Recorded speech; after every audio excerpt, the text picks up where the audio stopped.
Welcome to another episode of Down the Barrel Podcast with Jimmy and Dino. And sometimes Jared. Down the Barrel Podcast is brought to you by the Minnesota Bowhunters Organization and wolf.report. Wolf.report, a platform dedicated to elevating the voices of Minnesota hunters, trappers, and outdoor enthusiasts. Join us in advocating for responsible wolf management in Minnesota. Share your reports, photos, and stories, and together we will ensure that they are seen by all. The Minnesota Bowhunters Organization, protecting the future of deer and deer hunting through habitat, education, advocacy, and legislation. All right, so we're back, and today we're talking with Minnesota Bowhunters. Well, we're not really talking with Minnesota Bowhunters. We are Minnesota Bowhunters. But you know, the cool thing is it's not your daddy's organization. It's not your daddy's organization. We are member-driven and bowhunter focused. Right. So who do we have here today? Right. We have Dino. Yep. We have Jimmy, and we have Joe. Yep. Joe's an advisor. And Jim and I are two of the three directors. Right. And we chose that because I think we have to. We wanted to do things differently. We did. If I could have came up with a different term, I totally would have. Yeah. But there's certain things you got to call people, I guess, when you form a nonprofit.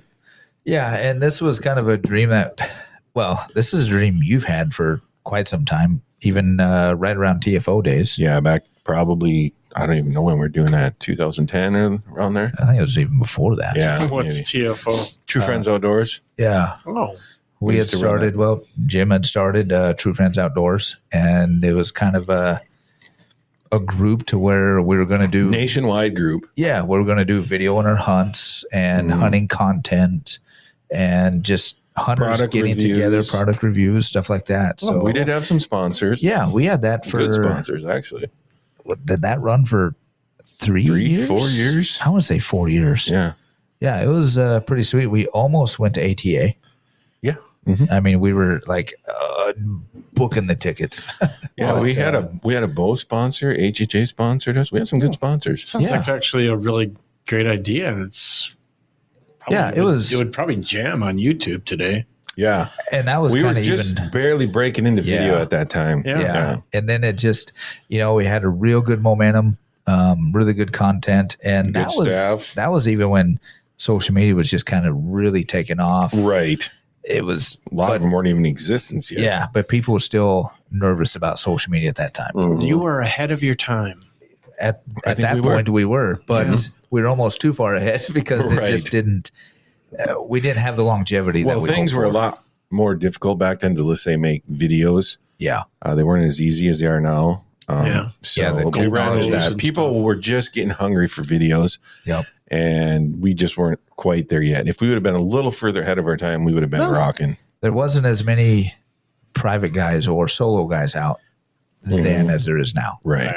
And we were trying to get into that, and it just didn't work. Well, put it on the back burner now. Yeah. Right. We got something cool. We got MNBOW now. MNBOW, Minnesota Bowhunters. Yeah. .com. .com. I was going to throw that in there. Right.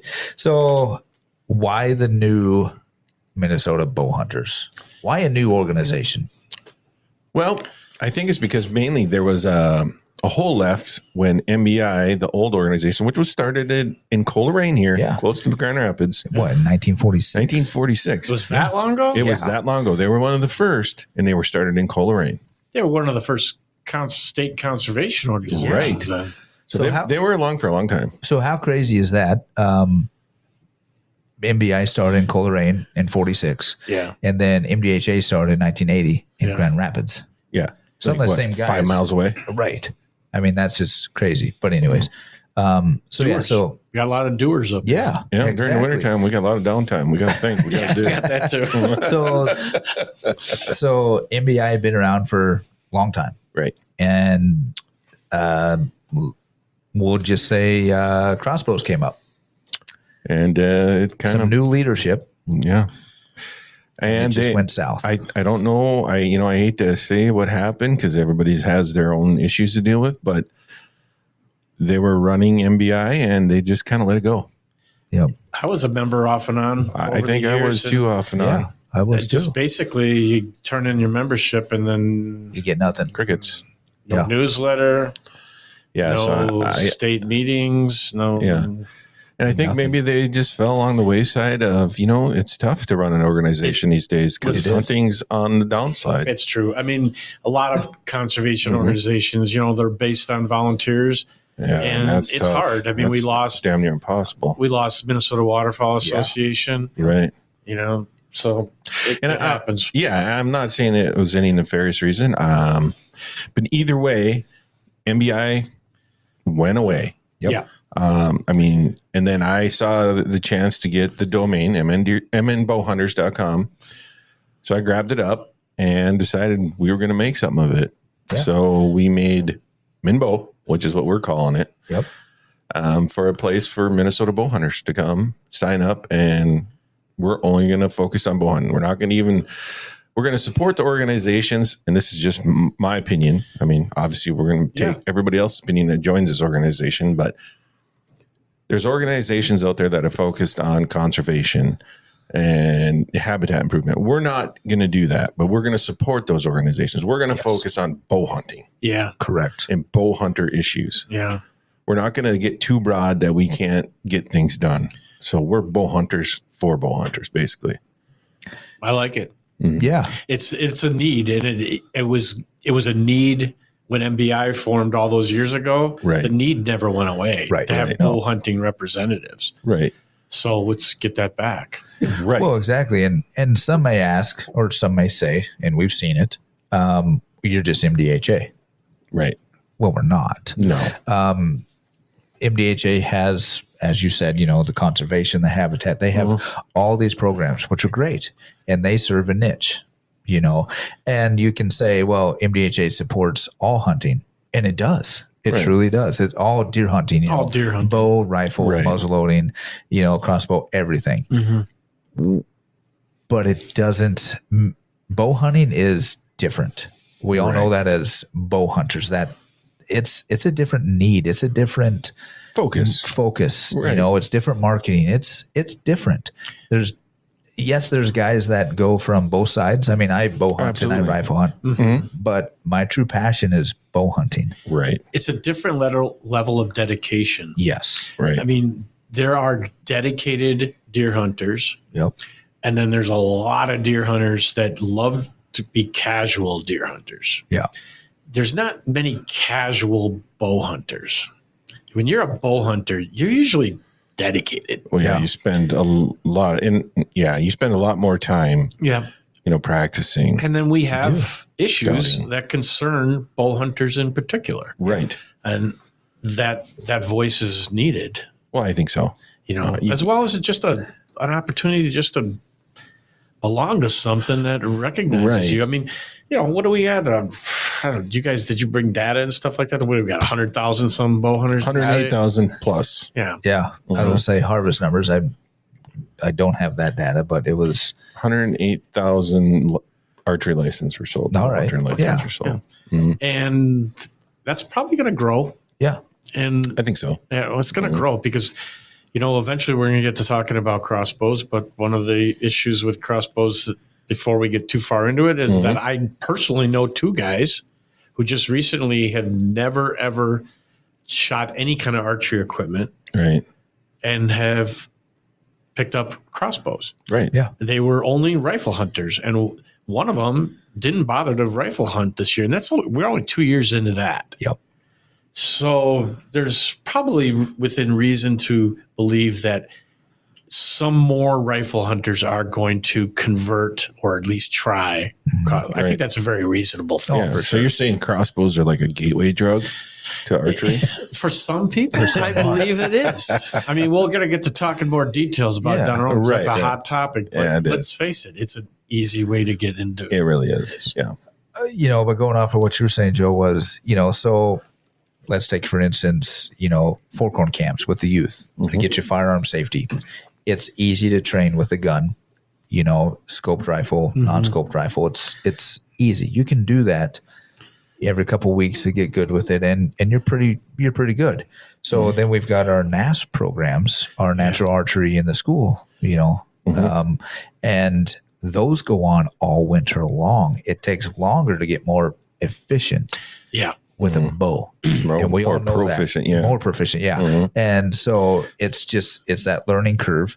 But these school programs are getting larger. Huge. And it's amazing what they do. Love it. And then these archery clubs, so you see more archery clubs than, at least in our area, there's gun clubs, but in my mind, from what I see, the archery clubs are larger, for the most part. And they're more active. Yeah. I mean, come on, let's face it. How many people get together on the weekends and go shoot their 30-06? Not enough.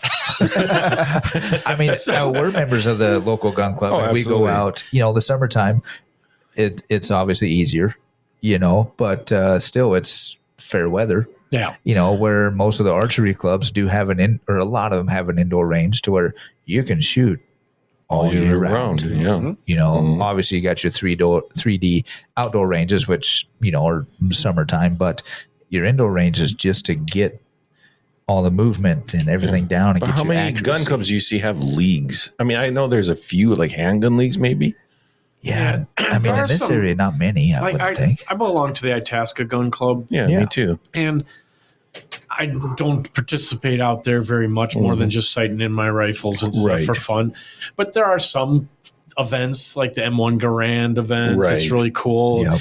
But no, for the most part, it's a very small group of people that it's just not as much fun I think, for people than shooting 3D is a blast. Yeah. Oh, I love it. I mean, so that's archery becomes, to get back to what we're talking about, bow hunting is a very year-round activity. It can be, yeah. Your bow hunters are the ones that are outside right now scouting.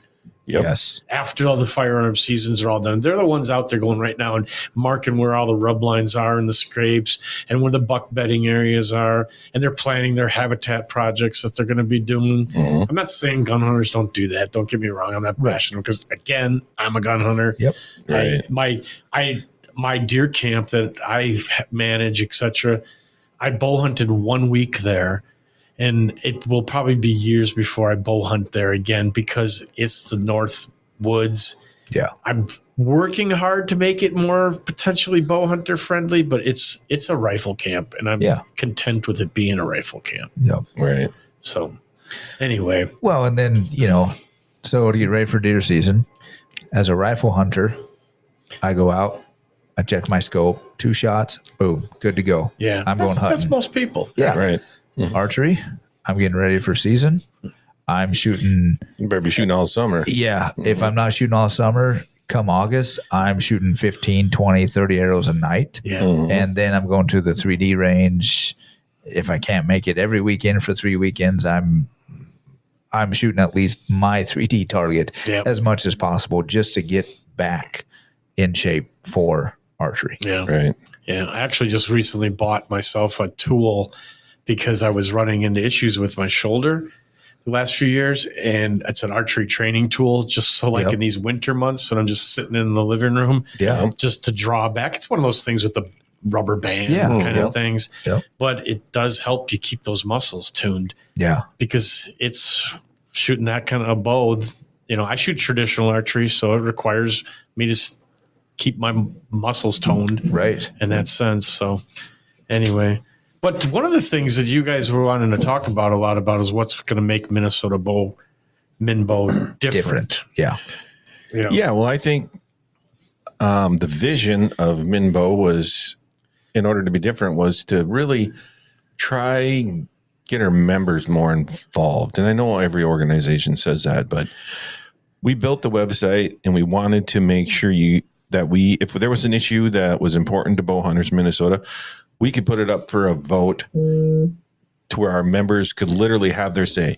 You can go into the members side of our website, and if there's something that's important to bow hunters, you can voice your opinion immediately.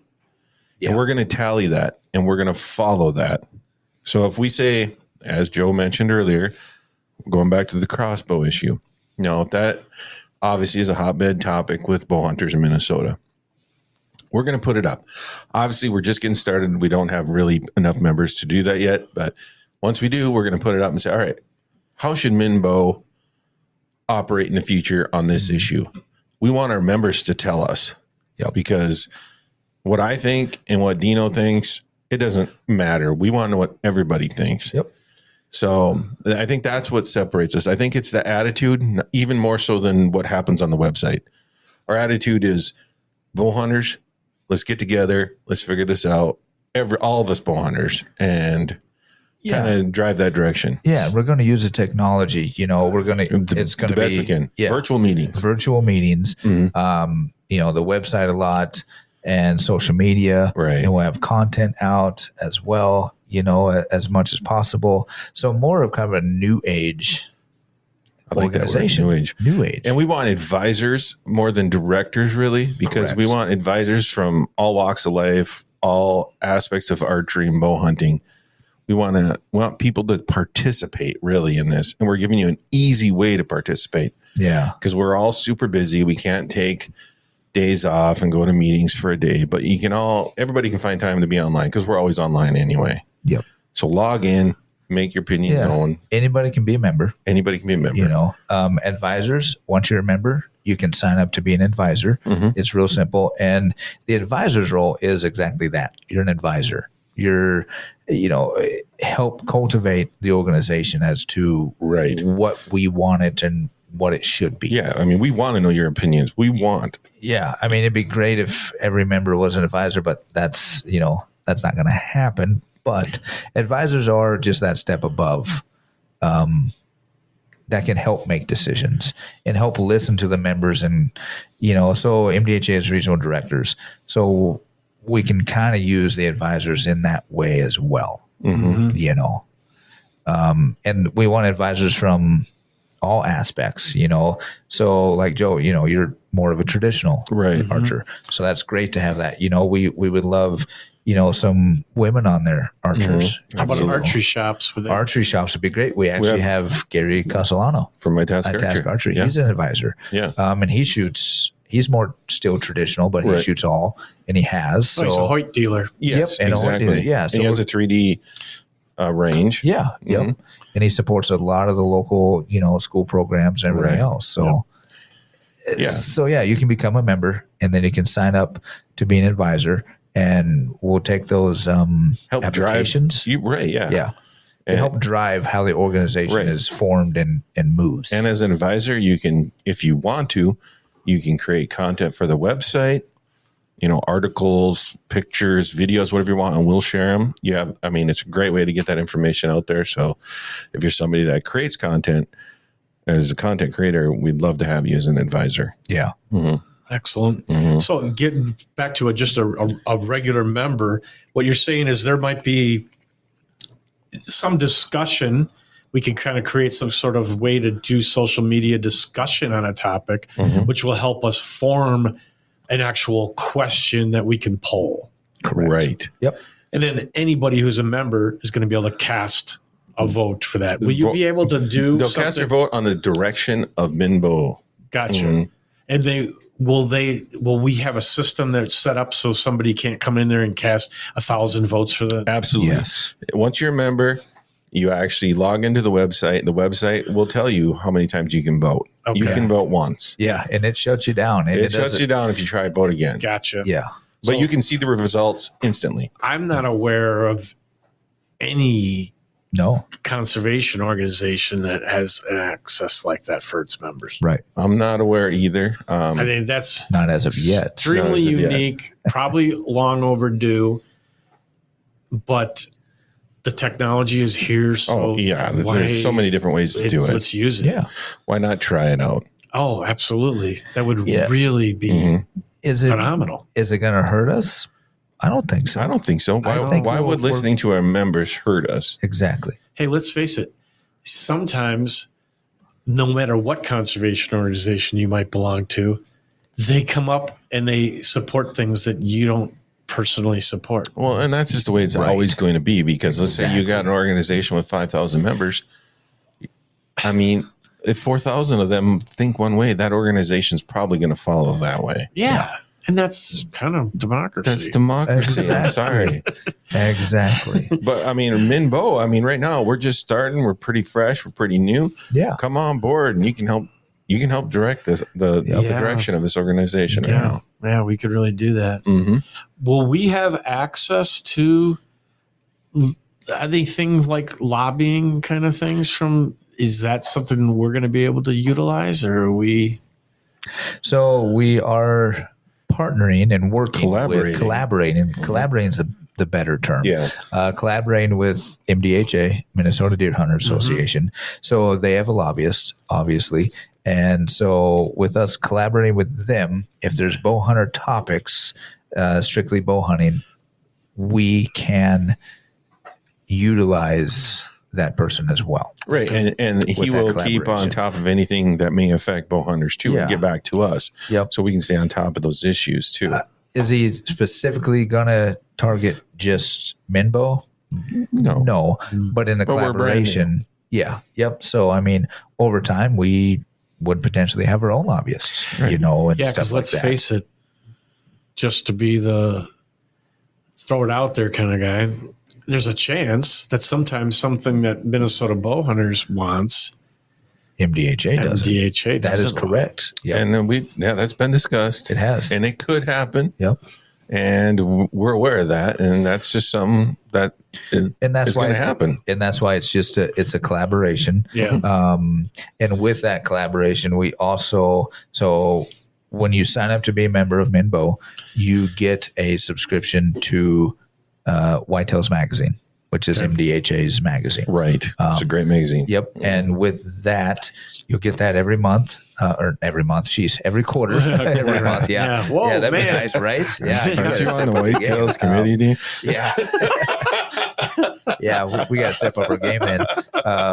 So that's one of the perks as well. And then Whitetails, obviously, we're cultivating that to have a little bit more bow hunting, content in it as well. So, and that bow hunting content won't necessarily mean just strictly bow hunting whitetails. No. Because bow hunters, we bow hunt bear, we bow hunt turkeys. Yeah. I mean, I've used to bow hunt small game like hare. I love it. Gosh, yeah. That is a hoot. One year I did a recurve bow hunt on the Sioux Hustler Trail. It's a 27-mile trail in the B-Dub. Yeah. And my buddy and I just walked that trail with our backpacks. We camped along the way and hunted grouse with our bows. Oh, you got to write a story for MNBOW on that, Joe. Oh, Please that was so much fun. Mm-hmm. I mean, it was funny because we weren't like 200 yards down the trail and I shot a grouse. We both looked at each other and said, well, this is going to be easy. And then we proceeded to miss about a dozen more. Nice. So there it goes. Yeah. Yeah. So cost of membership. The basic MNBOW membership is $40. Okay. And we have a dual membership with MDHA for $70, where you get both memberships. So you get all the benefits of Minnesota deer hunters. You can support their habitat and conservation efforts. Yep. And support bow hunting with MNBOW for $70. Obviously, we have some extended length memberships like our 5-year, which people have signed up for already. Yep. We'll probably have, we don't have any life memberships yet because, we just started, but we probably will. So yeah, and we have recurring and non-recurring memberships too. So we make it as easy as possible with as many options as possible. Yeah. And the perks will keep coming. I mean, like we said, right now, probably the biggest perk, in my mind would be the Whitetails magazine, and being part of MNBOW. Well, and supporting MNBOW. Yeah. And then eventually, as we, grow, we'll have more sponsorships, more perks that we can offer. Hopefully some discounts. Well. Yep. Discounts would be great. Yeah. So hopefully we can, and with this, the different marketing and everything. So I think it's really going to be good for everybody. Yeah. Good for bow hunting for sure. Yeah. Mm-hmm. So the website also could be probably some interactive stuff on there where people will be able to maybe post pictures of their. Yeah, we could do anything. I mean, if members have ideas, want to shoot us ideas, we'll definitely consider it. And that's another thing we can put up to a vote. Yeah. As members, what do we want? What's useful to us? We'll make that website do it. And obviously on MNBOW, we also have pro shop listings. Yes. Range listings, archery club listings. Archery clubs, if you want a listing online, you can just get a hold of us. We have a form you fill out. We'll get you put up there. You can use it as a website if you want for free, 100% free for archery clubs. We already have Hibbing on there and Grand Rapids on there. Pro Shop, sign up as a business member. You can get a listing on there. You got pictures, events, location, all kinds of good stuff you can put on there. I like it. We're going to be a resource for the bow hunter in Minnesota. Yeah. You know, when you're a bow hunter and you live more in a metro area, right? I mean, it's more challenging to find places to shoot your bow. Right. I mean, us country boys step outside and fling arrows. Yep. Right. You know, that's tougher. And when you don't experience that on a day to day, you don't understand it. But yeah, it takes more effort for somebody down in the metro to go shoot their bow. Yeah. Right. It's not that it's not available. It's just, but having that information available, listings, etc. Right. I want the listings because, I mean, we love shooting 3D. Yep. And each range is different. I want to know where all those ranges are. So if I'm in an area, I can go try out a range. Yeah. Yeah. I want to support the events. We're planning hopefully an event. We're hoping for one a year where we can do a shoot, we can do a banquet kind of thing. But there's big events around the area that maybe people don't know, like Bowfest. Yeah. That happens in Superior. They have concerts and shoots. I mean, stuff like that. I want to just promote more along with archery clubs. I know that for years I went to the traditional bow hunters weekend down at Rapids Archery down in Coon Rapids. Oh, right. Yeah. I mean, it was on Father's Day weekend forever. I've probably been to 20 of them over the years. Yeah. That event is really cool for anybody who's a trad bow hunter, or if you're interested in trad bows. I mean, there's vendors like crazy there and people where you could learn a lot. And they're friendly folks. They want to help you out. So when it comes to the trad bows, a lot of times it's kind of like fly fishing. Right. How do you do that? I don't know how to do it. How do you aim a bow? I mean, all those questions that people have, the mystery, right? They're solvable. Right. Yeah. You know, we've been doing this for thousands of years. Right. Well, and that's what MNBOW, we want it to be a resource for people to help people get into archery. Right. At every level and all kinds. We wanted to do that too, and even city archery hunts. There's a lot of people archers that may not know that you can hunt within your city limits or, whatnot. And some of them just don't know it. It's like, well, you do have resources to hunt in your area that, we would love you to utilize. Right. What do they call those? The late onset hunters? Right. Yep. When you're a late onset hunter, finding a place to go deer hunting, for example, can be challenging because breaking into an existing deer camp or even the intimidation of going out on the public land and everybody seems to have their spots. Right. But archery is different. I mean, you have a lot more access. Yep. And then you got the metropolitan areas, like you said, there's city hunts. Yeah. That are right in the backyards. And they're great hunts, too. Beautiful deer. A lot of big deer taken in city hunts. Well, and they serve a very important purpose. It's the tool of wildlife management, using hunting as a tool. Right. Bow hunting specifically. Yeah, because it's safer to use, et cetera. It fits in with the geography of the land, so to speak. Yep. Yeah, that's pretty cool if we could help with that. Use it as a resource. And, at some point we've looked at community within the website. Right. And that's one of the questions on there now. It's like, well, this is something you guys would use because we have options to build community on the website, or do we use just, your social media tools now? Yep. We, that's the kind of input we're needing now is like, what would bow hunters as members utilize? What would be useful to you? Yeah. Tell us now and we'll take care of it. One of the things that I always used to enjoy was those, I don't know what the terminology for them is, but some of my fellow trad people out there will recognize the name Trad Gang. And it was like where you would go on and it's a forum is the words. Okay. Mm-hmm. Yep. Having hey guys, I'm struggling with blankety blank broadheads. Anybody else having this issue?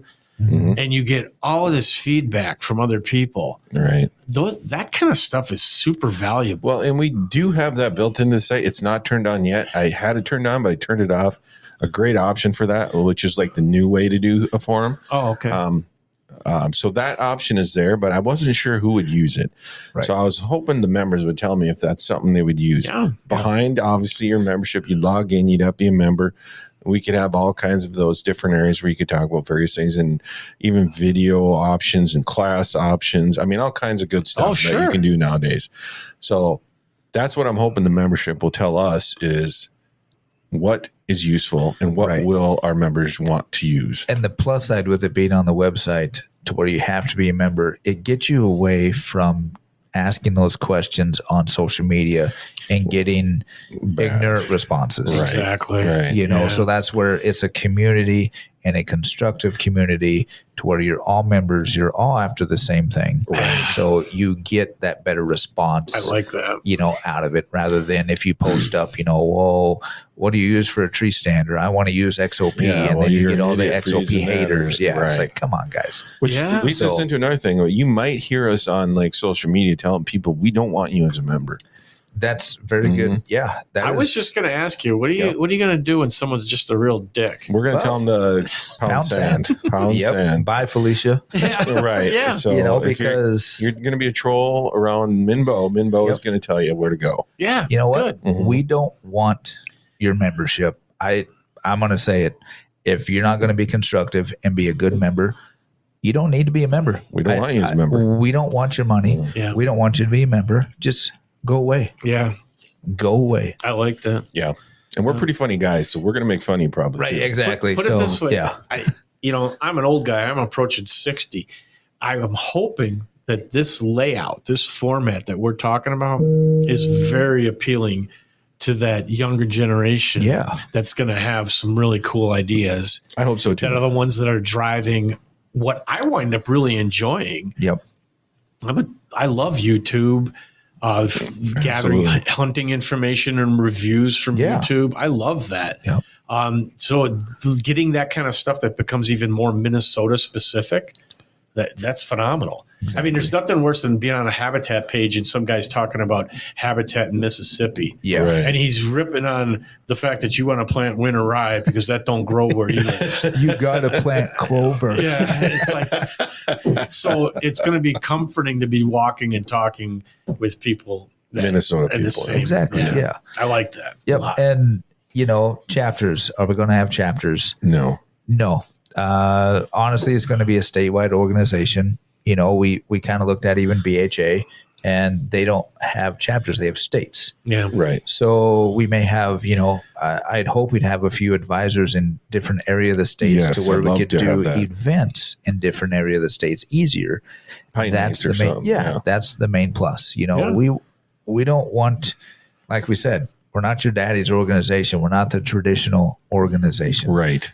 And so we want, it's going to be different. Yeah. Where we can be different, we're going to be different. Yep. Mm-hmm. Yeah. So that's why we're not going to do chapters. Everybody's going to be part of it, you know. And like I said, members are going to have a vote. Members are going to have as much say as we possibly can give them and keep the organization going. Yeah. Yep. Mm-hmm. I'm glad to be involved. We're happy to have you, Joe. You're an advisor, and we want more advisors just like you who shoot traditional, who are different than us. I want young people. I want Southern Minnesota people. I want everybody on board. I want to hear all the issues from all over Minnesota. Yeah. Mm-hmm. Yeah.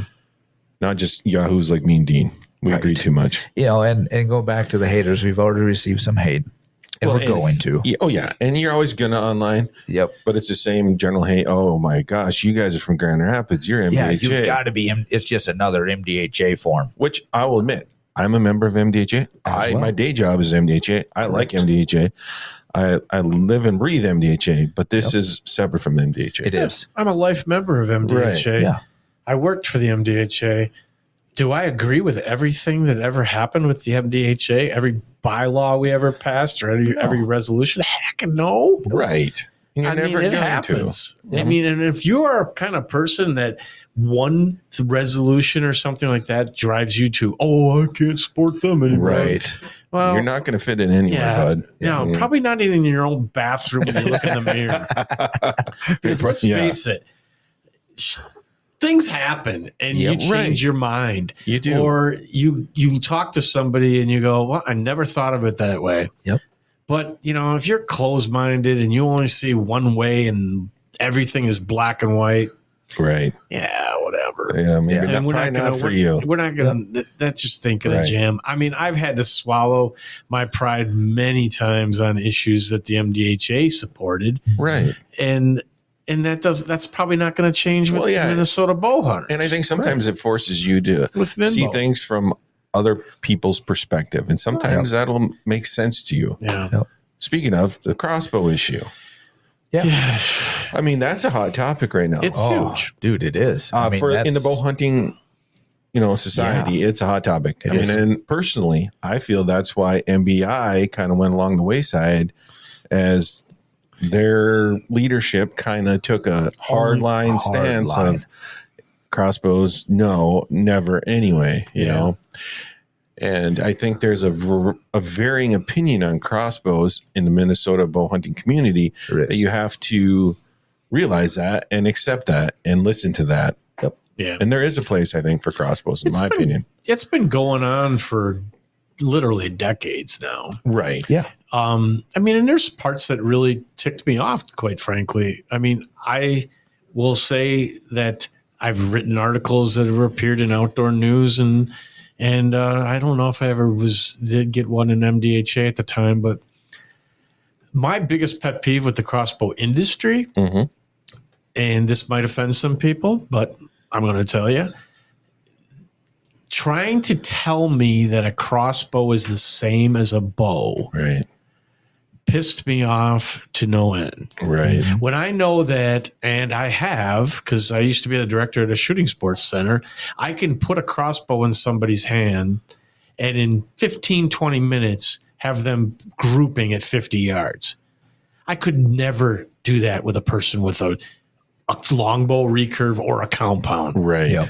I don't care how fancy that compound is. It still requires drawing. It still requires archery form. Yep. A good form. Yep. I mean, form is everything. Right. There's no form involved when I put that crossbow on a rest and squeeze the trigger. Right. Now, that said, I always said crossbow's a cool weapon. It's a cool hunting tool. For sure. But don't try to. I thought that they made this whole thing last a lot longer than it needed by taking 20 years to try to tell me that it's the same. Yep. It's like you rubbed me wrong because you tried to tell me that an apple is the same as an orange. Right. And just because they're fruit, because they both shot an arrow. Right. And it's like, that's just silly. Does the crossbow have a place? Absolutely. I see it being for one, I'm an opportunist. I hunt with bows. I hunt with muzzle loaders. I hunt with rifles because I enjoy hunting. Exactly. I enjoy hunting. I would hunt with a handgun if I had one that could. I mean, it's fun. It's a tool. Okay.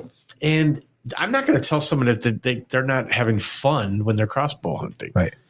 I have two friends that just recently got into crossbow hunting. And one of them, I helped him shop for a crossbow because he'd never shot any kind of archery before. Mm-hmm. So he didn't know anything about it. Anything from, setting up a deer stand that's a portable, that's shooting downward, everything from the crossbow itself and how an arrow kills versus a bullet. Mm-hmm. It was all a learning thing. And the fact of the matter is his very first year, he was successful. He shot a little buck. Yeah. Made his day. And he turned to me and he said, I don't know if I'll ever bother to gun hunt again because this was so much fun hunting in October. Yeah. Right. And enjoying the woods and not the beautiful freezing to death. Yeah, not freezing, enjoying the scenery, enjoying the wildlife, just sitting back. And he said, and he got a deer. Second year, he didn't get a deer this year. But he stuck it out with the crossbow the whole time. Nice. He never picked up the rifle, though he could have. He just stuck with it. So to me, the thing that I would say if I was going to make a little voting thing on our, so I really want to see some kind of way that you categorize a person when they buy a crossbow license. I feel that the Minnesota made a big mistake when they did not have that as part of the legislation. Right. And keep in mind, folks, the DNR didn't write this. This was a legislative piece. Right. So either that was intentional or mistaken. I don't know. But bottom line is, when we review this, there's got to be a way to say, this is how many licenses are crossbow license. This is how many are bow, or vice versa. Because I don't, who's to say that a person couldn't own both? Well, I think a person could own both, but I honestly believe that maybe they should, when they buy a license, they should have to select and stick with it.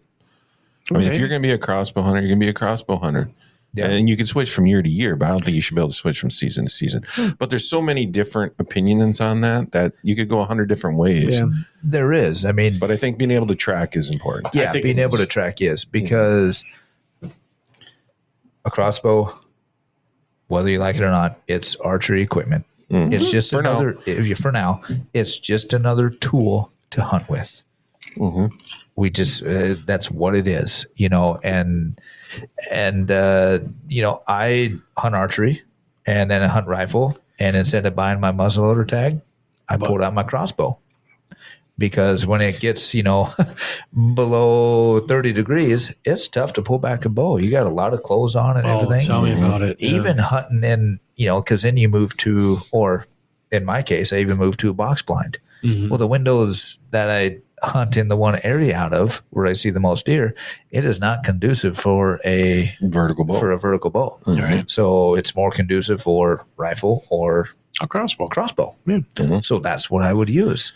Was that successful? No, I haven't shot anything with it yet. But it was another tool to keep me hunting longer. And you should have that option. Right. You should have that option. Yep. Yeah. So that's what I look at it. I love my compound bow. I will never get rid of it and go strictly, crossbow, whatever.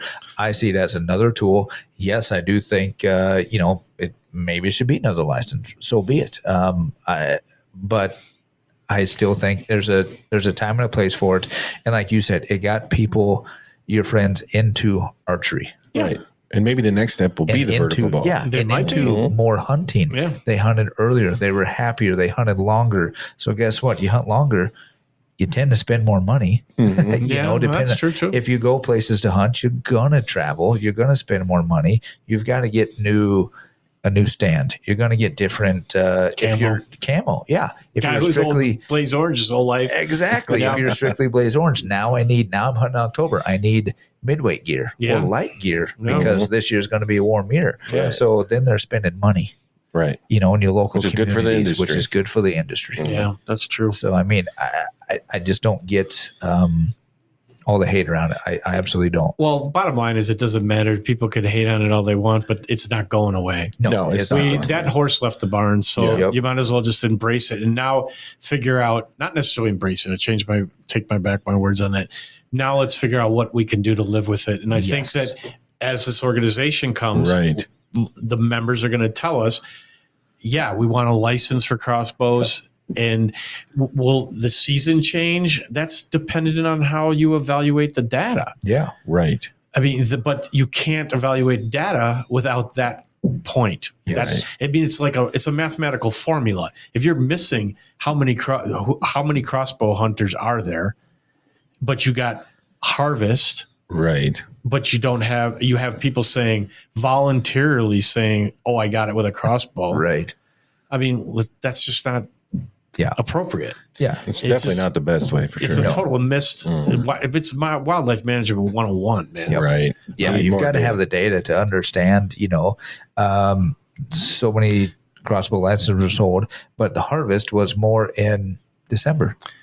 Okay, well then maybe you rotate the season, or that's all of that data helps you. That's how it tells you what to do. Yeah, and let's face it too. I mean, not face it. Archery license sales. Do you guys have that data? Do we pull that up? I mean, I don't have the exact data, but I know before this previous year when they allowed crossbows for everybody, license sales were going down for archery. And then they peaked back up. Not by a ton, but they did peak up, and harvest numbers reached back to what they were previously as well. And then harvest data has shown that a significant portion of the harvest has been reported as crossbow harvest. Yeah. Right. So Voluntarily reported. all we could do right now, because we're missing that data point, Yep. is we could speculate. Right. All we could say is, yes, some new people were recruited and used the crossbow. Yep. And possibly a lot of vertical bow hunters picked up crossbows. And maybe they're just trying it, though. We don't know how We it's don't going know. to trend It's or only not. 2 years. Right. Yeah. And honestly, what I saw with crossbow sales when they allowed it for everybody, sales didn't skyrocket. I mean, there weren't crossbows flying off the shelves. All the distributors still had crossbows. We had crossbows in stock. They weren't, not everybody called, hey, got a crossbow? You got a crossbow? Can I get one? They weren't on back order. So the people that were always hunting with crossbows still hunted with crossbows. New people came in to try it, but it wasn't like they were just this new They already revelation. had the crossbows. They just weren't hunting with them. They wanted to always try it. I think it sounds like to me that it's still so much in its infancy Right. that we don't know. There's a lot we don't know. And again, that data point, once we have that data point, that's going to tell us a lot. Yep. Because you're going to see the trend. Are we eventually let's face it, the first year, for example, a lot of people, I mean, I use the place I work a lot as a kind of my little barometer of the hunting community. Yep. At least 15 of the guys that I work with are hunters. Out of that number, only one of them bought a crossbow that first year when it went to everybody could buy one. Yeah. Right. Not the 60 or plus, but anybody. So he's the same age as me. He's 57 at the time when he bought that crossbow. When Steve, I should tell his name. when he bought his crossbow, and then we were chatting about it and stuff, other people were going, "You're going to use a crossbow?" Still, a number of people didn't even know it was an option. Right. Yeah. Year 2 comes along, a little more people know Yep. it's an option. Yep. I think the third year is going to tell us I think it will obviously too. more. Yeah. But probably a good bit more. Yep. Well, and it's just like any other archery equipment. There is a barrier to entry into archery just in the cost of the equipment. So take for instance a rifle. You can buy a Savage decent rifle, Axis 2XP for $450 On sale Okay? usually. Yeah, and that'll get you with a scope. Yeah, no not doubt. the best scope in Yeah. the world, but a scope. But it'll get you hunting, Yeah. and you can shoot 200 yards. Right. You can shoot accurately for the normal shooter. Within an hour or less. Yep. Now, when it comes to archery equipment, you're not getting an accurate. Well, okay, let's just say you buy your bow. I don't know. Can you buy a bow anymore for $500? I mean, I think the archery. So you buy a bare bones bow for $600. Yeah, it's yeah. Let's just say that. Well, then you got a sight. Yeah. Well, there's $100. Then you've got your rest. Release. There's release. Then you've got your arrows, which you yeah. can reuse arrows. Yeah. But still, Yeah. I mean, you're not getting into archery very rarely for under $1,000 anymore. It's terrible. Yeah, you didn't talk about broadheads. Right. And like Yeah. you said, archers hunt differently than rifle hunters. They're not building stands and stuff. Right. So you We're hunting in- need a set of sticks or something. Yeah. You need a portable or a saddle, however you're going to hunt. Safety harness. It's and expensive. I Right. mean, It is. and that's kind of a bummer. I mean, the archery Yeah. industry really needs to say, geez, we need to work on this. Yeah. When I was helping my friend buy that crossbow, we were like, holy, it's anything from $400 to $3,500 for a crossbow. You can get a crossbow for that. But again, it's like, it's your starter bow. Yeah. You're only shooting 320 feet per second, which is still pretty fast. That's moving as far as I'm concerned. Right. But then But you I still get have it. bolts. You still have broadheads. I mean, there's still It's not cheap details. Right. to get into that. And that alone is kind of, when we talk about trying to use it as a recruitment tool, Yep. we need some help on the archery industry side of things. Right. Because if I'm a dad and I'm trying to get my kid into archery, and it's going to cost me $1,000 for each one of my kids to get into archery, as opposed to maybe you should just go gun hunting and I'll get you a Savage for $450. Right. When you try to set up for $400. And then you look at it and archery hunters, I mean, I look at it, archery hunters are the ones that are they're upgrading. Yeah, all the time. Well, upgrading camo, upgrading stands, upgrading equiment. Well, even us trad bow hunters, no respectable trad bow hunter owns only one bow. Right.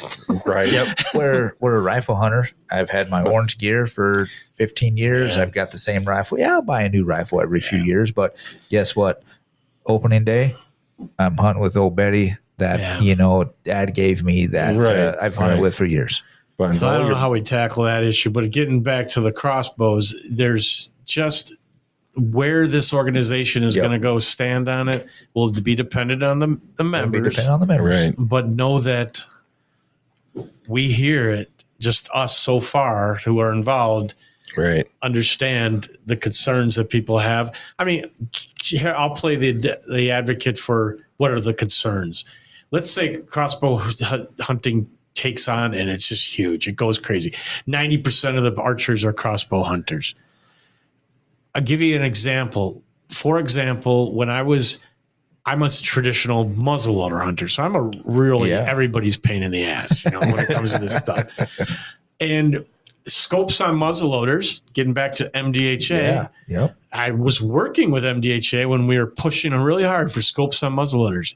And in my heart, I hated the idea. And now, oh boy, everybody listening out there burning their ears. I hated the idea because the DNR said that it's just a social concern. Don't worry about it. It's not going to change anything. However, the very first year scopes went on muzzleloaders, if you hunted in a lottery area, you had to do what with a muzzleloader now? Apply for a doe tag.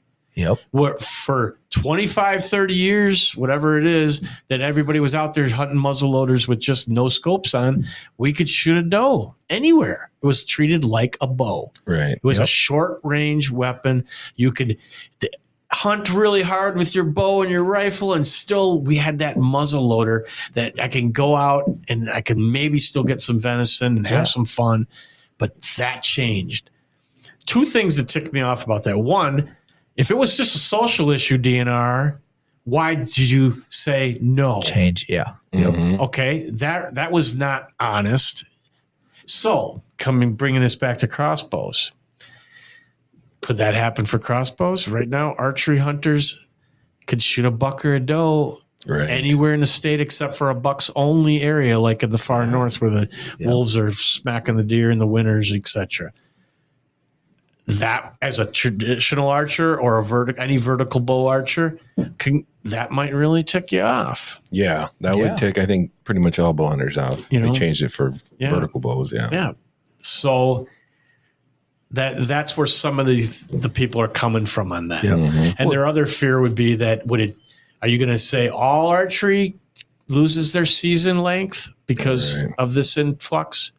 That's why it's important to have the two tags. Separation, Well, there you go. Well, that's definitely an issue that the members can vote on and we can fight for and work on and see what we can get done. Depending on what the members say. Exactly. And there's going to be, like we said. Yep. I might have to go, damn. I got outvoted. Yeah. Right.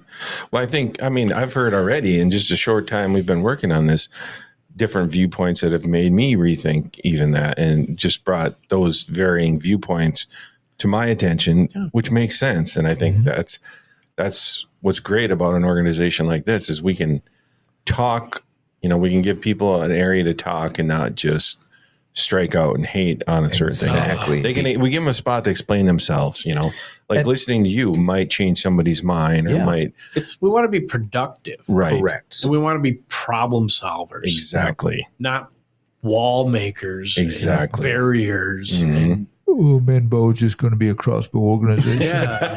You know what? Get bent, bud. Yeah. Don't join. Don't care. Yeah. We don't need that. Yep. Because I want to hear those other stories. Exactly. If I didn't have those friends at work that got interested in crossbow, it would be real easy for me to just hang out with my friends all shooting sticks Right. and not know what anybody else is. Right. The hell with those perspective compound is. bow shooters? What are they doing, Yeah. right? You know, Wheels on a bow? What's that? Yeah. and the way I look at it Training wheels. is I want to help somebody get into bow hunting. So when I Right. moved up here 20 years ago, I didn't bow hunt.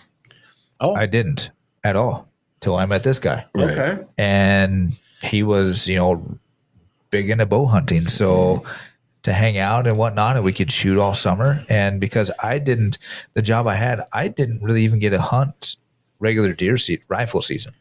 I had better chances to hunt early fall because of my job. So got into bow hunting. Yep. So that's what got me hunting. And I want to teach somebody that as well. If I can help somebody get into bow hunting to get them in the woods more, to have that experience, that is what my goal is. And that's what I want MNBOW to do as well, to get more people into hunting at any age. I mean, I was 22 when I moved up here and got into bow hunting. So Yeah. I remember you shooting for the first time. We had to help you pull your bow back. right, you did. Yep. And then and I got the biggest buck with that bow. You did. You got me. In beat your by first bow. year? His first My time first out. year. I thought I was doing great. I got a decent buck that year. Yep. I was feeling good. And then like a week or two later, we were hunting together. He shoots his monster. I got it First mounted bow. in my house. The guy from Kansas comes to northern Minnesota and kills a monster. Where it's impossible to kill a deer with a I bow. still don't like him to this day because of that. Yeah, I don't blame you. Yep. And bought the bow, kind of a hand-me-down bow. It was perfect for a few years. And then my first bow I actually bought at Itasca Archery. And I had that one for, it was Quite a while. 15 years. Did you buy one off the consignment shelf or No. did you No, get a I new actually one? bought it from a buddy. And then, the one I got from Itasca was a new one. New one. Yeah, but it was that. some shops, just so people out there He listening. does have, Gary. Yeah, a does lot have of shops consignment, hold yeah. consignment bows. So that's a really good way to get a bow. Well, and there's a lot of guys that, they keep their bow for a year or two and then, upgrade because they changed a cam. They changed, A color. or something. So like, I need this newest bow. You don't get that it with sounds guns. crazy and stuff, Yeah. but when you already have that capital, so to speak, Right. that's how you rationalize that stuff. Yep. It's like you already got this bow, and I could sell it for $500, so that means I only need to come up with. Right. Right. Exactly. I did that last year. We all do it. Yep. I've I mean, tried that. So that that's cool because it's really easy to pick on those guys because maybe they're changing out like that. But hey, that's cool. They That just just like makes them happy. Go Well, for and it, then, bud. my wife doesn't like to rifle hunt.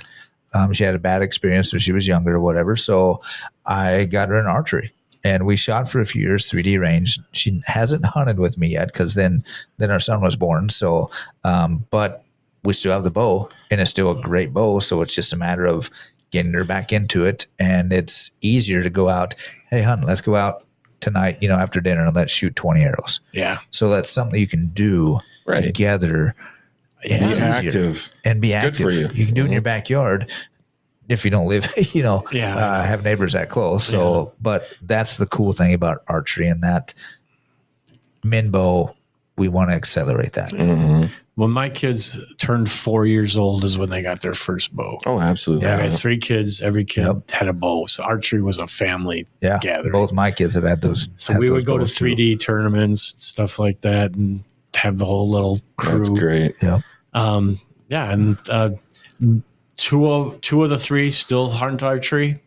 My daughter had to kind of take a break from it for a while. She's just still working hard on schooling and things like that. So she might come back eventually. Yeah. But she still finds time for hunting, turkey hunting and stuff like that. But That's most important. yeah. My son, he's stuck with the stick bow. My daughter's got a compound. Right. But they're both successful and enjoy what they're doing. So Yeah.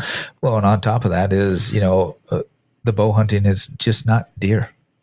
oh gosh, Right. no. Turkey, Bear. Well, we were chatting What were about we talking small about? game earlier. Small game. Yeah. Small game hunting with a bow is a blast. Oh my gosh. How about bow fishing? I have a bow fishing. fishing setup, but I've never used it. I'm on my way.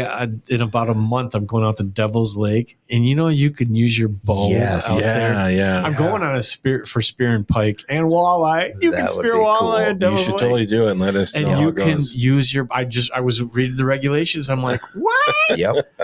Yeah, you could kill a pike with your bow or a walleye. Road trip. Because I've got that bow set up. Yeah, I think mean, that got one in actually the makes it more basement. fun because, like, here in town, the buffalo in the Mississippi Yeah. River, Yep. that was a blast when I first moved here. I had a group of buddies that were way into it, and they took me bow fishing a few times, and we're killing big buffaloes. That was a blast. Yeah.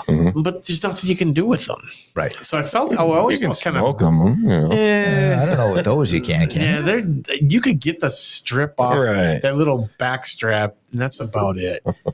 But I felt kind of like it was almost more of a pain in the butt to Right. get rid of fish than it is just to fillet them and put them in your Right, freezer. yeah. So it's always like the end of the day, the rule was basically whoever didn't kill the most fish had to get rid of all the I fish. had to take care of the So you had to mess. haul them out to Nice. some freaking woods and dump buffalo in the woods, feed raccoons and stuff, I guess. Yeah. But yeah, it would be really cool. Maybe that's something that MNBOW can do. There you go. We want to be able to shoot pike and walleyes in Minnesota. There we go. Oh, hey. We'll have that as a vote as well. We can do this as a vote because I think it would be blast because I'm I not a think huge so, fan too. of spearing in general. I mean, I think it's cool, but I would now if you let me go in there with my bow, I'd do it all day long. Yeah. And why not? What's the difference? It's exactly. It's just a harvest. I would even be willing to say, okay, if you're allowed 6 pike, whatever it is, you could take 3 with your bow. right. Yeah, I take a half a harvest. But the fact that I could kill something and go home and cook it makes it a lot better. Right. Right. How fun would that be? And you already have your bow. It's just changing over for bow fishing. Yeah. Right. I mean, wow. Yeah, but I forgot. Yeah, it's been a while since I bowfished, but you're right. That's a big part of archery. If you're out there not bow fishing or trying it, and then when and when they passed, I don't remember what organization I should give credit to that passed it was a bow fishing, Minnesota Bowfishing. It was an organization. Okay. I don't know if they still exist, but they were the ones who lobbied and passed to get the lights on the boats at Okay. that time. Yeah. Okay. And the first time I went out and did that, that was like seeing an entirely different world. Yeah, I To do look wanna down do into that. a lake with the lights in the middle of the night. I mean, you'd see the fish and the turtles and all sorts of stuff. It was so cool. That would be cool. I would love to do that. Yeah. Yeah. I know there's guys down in my river by my house that do it all the time in the summertime. Yeah. Yeah. Well, there we go. Join up with MNBOW and Let's get another topic. take You us have a bow fishing. Yeah, or get a tournament going. So. There you go. Yeah. Lots Well, we heck, can do, man. I know. So I think we covered pretty much everything. Well, I think we answered a lot of questions. I would hope so. Yeah. So yeah, if you're listening, please go over to mnbowhunters.com and sign up. Yeah. What do you got to lose? 1 year. If you hate it, Right. sign up again. If you Exactly. can at least log in and tell us we suck then. yeah. Do it. Right. Yeah. Mhm. Yeah. That's true. Just don't do it on our Facebook because we might ban you Yeah. Yeah. Yeah. because we're going to be kind of Yeah, jerks about I that. have a feeling there's going to be a lot of buy Felicias on there, get bent, and there's going to be a paddle or something. I have a feeling there'll be a lot of that, but you know what? That's part of the fun. Yeah. Yeah. We're going to have fun with it. Exactly. It will be fun, Right. and it'll be great. And there's a niche for it, and there's a need for it too. Right. We got to have it. Yeah, we do. I mean, let's face it.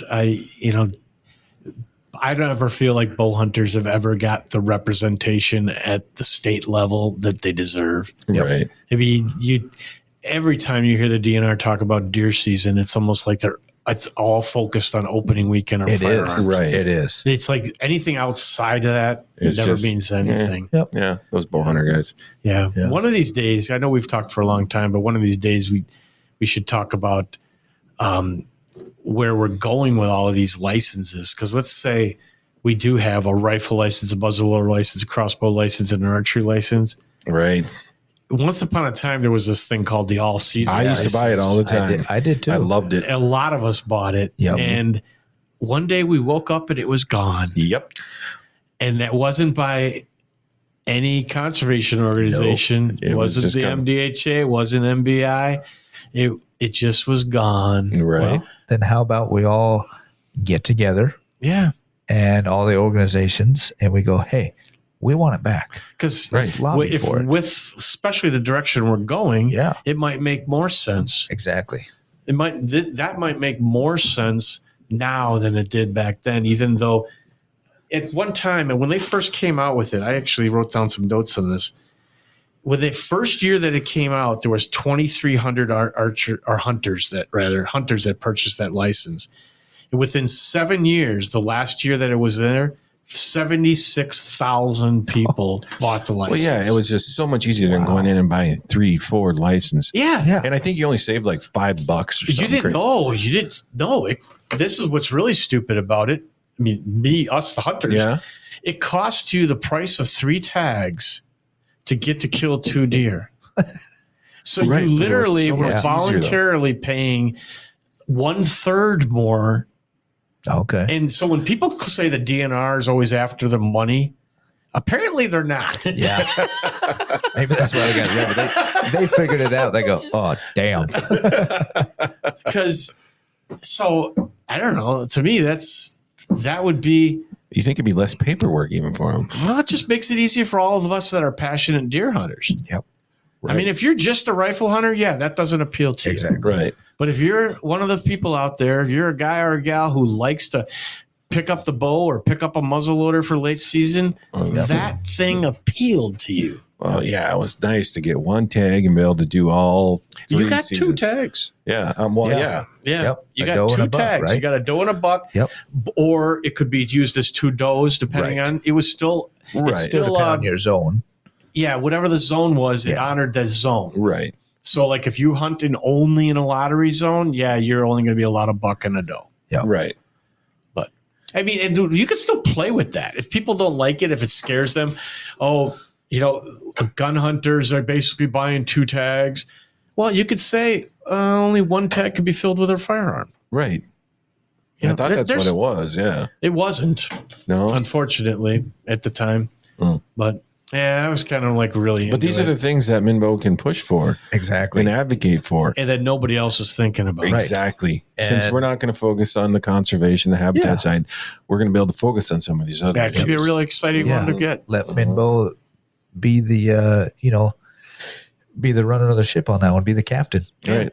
Because I everybody realize else that there behind are us. probably some bow hunters who only bow hunt. Oh, absolutely. But I think that a significant number of people who call themselves a bow hunter also pick up another kind of Rifle, muzzleloader, maybe even a crossbow. Who knows? And as things evolve, Mhm. like you were referring to, Dean, you might have guys going, when it gets really cold, I'm putting my compound aside and I'm picking up the crossbow because I know for me with my kind of bow, I mean, I know there's guys that do it that go all the way down to December 31. Yep. Oh, yeah. But when it gets too cold, I can't draw a bow like I used to be able to. Yep. And maybe they don't want That's to when I get pick into up my muzzleloader. Yeah. And maybe they don't want to get into muzzleloading because they there have no is interest a in little it. bit of barrier on that as well. Yeah, A sure. little bit more training and how to load everything. I mean, it's simple, but yet there's still just that little bit different. They got their reason. Yeah. Well, I think a good place for crossbows would be predator hunting in the winter. You can still use your box blind, your heater. Yeah, I never thought of that. I want to try coyote hunting with my crossbow because you can get a little extra range and call them into that Turkeys 50. would be another one. Oh, yeah. I'm definitely going to tackle that this That year. would be cool. And then you got bear. I do that. Anytime I get a chance, I do that. Yeah. Mhm. I mean, this was fun. Yeah. I think it'll be great. Absolutely. I think it'll be awesome. Well, thanks for I'm excited. sitting down with us, Joe. I learned a thank you. lot, even though I said I was on board from day one, but All right. And I we still appreciate learned it. a lot, and it's going to be really fun. Yeah, so and check out MNBOW. Yeah. Sign Bo. up. Share. we're still learning. So just help us out. Mhm. We'll get through it. But yeah, Minnesota Bowhunters, building community, Celebrating tradition. driving change. Ooh, like that. Like that? I like that. Oh, that's cool. Huh? All right. Thanks, guys. Appreciate it. Minnesota Deer Hunters Association has been building our hunting and conservation legacy over the past 40 plus years through habitat, education, advocacy, and legislation in Minnesota for Minnesota. The Minnesota Deer Hunters Association and wolf.report proudly sponsor this podcast. However, please note that the opinions, topics, and guests featured may not necessarily align with the views, beliefs, goals, or mission of our sponsors.